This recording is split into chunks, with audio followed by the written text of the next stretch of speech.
Bonjour à toutes et à tous. Aujourd'hui, on s'attaque à un mystère médical assez fascinant qui touche des chiens qui sont, paradoxalement, en parfaite santé. Imaginez la scène. Un chien super heureux, plein d'énergie, et puis, d'un coup, il commence à perdre ses poils d'une façon, très étrange. C'est l'histoire de ce qu'on appelle l'alopécie récidivante des flux. Et voilà, on est en plein dans le cœur du problème. D'un seul coup, des plaques sans poils apparaissent et elles sont parfaitement symétriques sur les côtés du chien. Souvent, la peau en dessous devient très foncée, presque noire. Et pourtant, et c'est ça le grand mystère, l'animal, lui, il va super bien. Il ne se gratte pas, il n'a pas mal, rien du tout. C'est vraiment la question qui revient tout le temps et qui angoisse beaucoup de propriétaires. Comment est-ce possible qu'un animal qui pète la forme puisse avoir un symptôme aussi spectaculaire? C'est ce qu'on va essayer de comprendre ensemble. Allez, c'est parti pour l'enquête. Première étape, on va définir précisément cette condition et surtout bien comprendre sa nature. Et je vous le dis tout de suite, c'est bénin, même si, franchement, ça peut faire un peu peur à voir. Bon, pour lui donner son petit nom officiel, on parle d'alopécie récidivante des flancs ou ARF. La définition clinique nous dit que c'est une dermatose, donc une histoire de peau, mais qui n'est pas inflammatoire. Les deux points clés à retenir sont une perte de poils qui revient de façon cyclique, on va y revenir, et une peau qui devient très foncée. Mais alors, que se passe-t-il vraiment sous la peau? En fait, il faut imaginer que les follicules pileux, les petites usines à poils, ne sont pas cassés ou malades. Non, non. Ils décident juste de faire une pause, de se mettre en mode veille un peu trop tôt. On appelle ça la phase télogène. La croissance du poil s'arrête, tout simplement. Ce n'est pas une destruction. Et ça, c'est vraiment le point le plus important à retenir. Malgré cette apparence qui peut être impressionnante, le chien est en parfaite santé. Le problème est purement, et j'insiste, purement esthétique. C'est évidemment un soulagement énorme pour les propriétaires, mais il faut bien comprendre le mécanisme pour pouvoir les rassurer. Allez, on enfile notre casquette de détective. Pour résoudre ce mystère, il faut examiner les indices de près, repérer les caractéristiques qui ne trompent pas et bien sûr identifier les clients habituels de cette affection. Alors, qu'est-ce qu'un vétérinaire va chercher?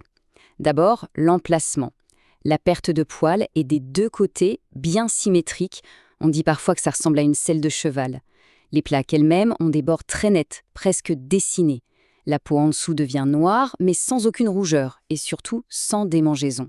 Et le plus important, zéro autre symptôme général. Et alors, qui sont les suspects numéro 1? Eh bien, cette affection a ses petites préférences. On la retrouve très souvent chez le boxeur, le bulldog anglais, l'Airedale terrier et le schnauzer nain. Quand on voit une telle concentration sur certaines races, on se dit tout de suite qu'il y a sûrement une histoire de génétique là-dessus. C'est quasi certain. Bon, on a rassemblé pas mal d'indices. Il est temps de démasquer le coupable. Et vous allez voir, la réponse est assez inattendue. Ce n'est pas un microbe ou un virus, mais un phénomène complètement naturel et prévisible. Le premier gros indice, celui qui met vraiment sur la piste, c'est le calendrier. Cette perte de poils, elle débarque toujours à la même période, pendant ce qu'on appelle la photopériode négative. En français, ça veut juste dire quand les jours raccourcissent. Pensez entre novembre et mars en gros, pendant l'hiver. Alors, comment ça marche ce truc? C'est assez fascinant. Le cerveau du chien, via une petite glande qu'on appelle la glande pinéale, se rend compte qu'il y a moins de lumière, moins de soleil. Et hop, ça déclenche toute une cascade hormonale qui change les niveaux de mélatonine et de prolactine. Chez les chiens prédisposés, ce changement hormonal est le signal qui dit aux follicules pileux « Ok les gars, on arrête tout, on se met en pause ». Le coupable, au final, c'est le manque de lumière. Incroyable, non? Ok, dans toute bonne enquête, il y a une étape cruciale, vérifier les alibis et écarter les sosies. Il faut être absolument certain qu'on ne passe pas à côté d'une autre maladie, bien plus sérieuse, qui pourrait y ressembler. Parce que oui, il y a d'autres maladies hormonales graves, comme l'hypothyroïdie ou le syndrome de Cushing, qui peuvent aussi faire perdre les poils de façon symétrique. Mais, et c'est un grand mais, elles ne viennent jamais seules. Elles s'accompagnent de fatigue, de prise de poids, d'une soif intense. Dans notre cas, avec l'ARF, il n'y a rien de tout ça. L'animal pète la forme, et c'est ça qui fait toute la différence. On arrive au bout de l'enquête. Il est temps de sortir la preuve ultime, de donner le verdict final, et surtout d'expliquer ce qui se passe après, une fois que le diagnostic est tombé. Mais pour avoir la preuve irréfutable, le smoking gun, comme on dit dans les polars, la preuve qui met tout le monde d'accord, il faut sortir le microscope. Et là voilà, la signature qui ne trompe pas. Quand on fait une biopsie de peau, on trouve des follicules pileux avec une forme très bizarre, qu'on appelle en pied de sorcière. C'est ce qu'on appelle un signe pathognomonique. C'est un mot un peu compliqué pour dire que quand on voit ça, on est sûr à 100% que c'est une ARF. Fin de la discussion, l'affaire est classée. Alors, une fois qu'on est sûr, on fait quoi? Eh bien, l'option numéro 1, et la plus fréquente, c'est de ne rien faire du tout. Oui. Puisque c'est juste esthétique et que ça ne dérange pas le chien, on peut tout à fait attendre que ça passe. Si l'aspect esthétique est un problème, on peut envisager un traitement à base de mélatonine. L'idéal, c'est de le commencer à l'automne, en prévention, pour essayer de tromper le système hormonal du chien. Et alors, comment ça se termine cette histoire? Généralement, bien.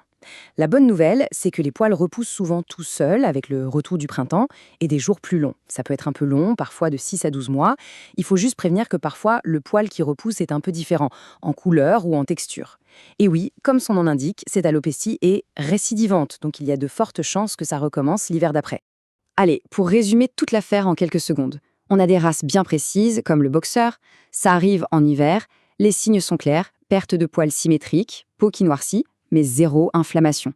Le diagnostic de certitude se fait par biopsie, une fois qu'on a écarté les maladies plus graves, et le traitement, soit on attend, soit on peut tenter la mélatonine en prévention. C'est un vrai cas d'école. Au final, la morale de l'histoire, le plus important dans tout ça, ce n'est même pas le traitement, c'est la communication. Le rôle clé du vétérinaire, c'est d'expliquer, de dédramatiser et surtout de rassurer le propriétaire en lui disant « Tout va bien, votre chien n'est pas malade, c'est juste une bizarrerie de la nature ». Et ça nous laisse sur une question un peu plus large, non? Combien d'autres phénomènes biologiques, qu'on prend parfois pour des maladies, que ce soit chez les animaux ou même chez nous, sont en fait simplement rythmés par le cycle tout simple, mais tellement puissant, du soleil?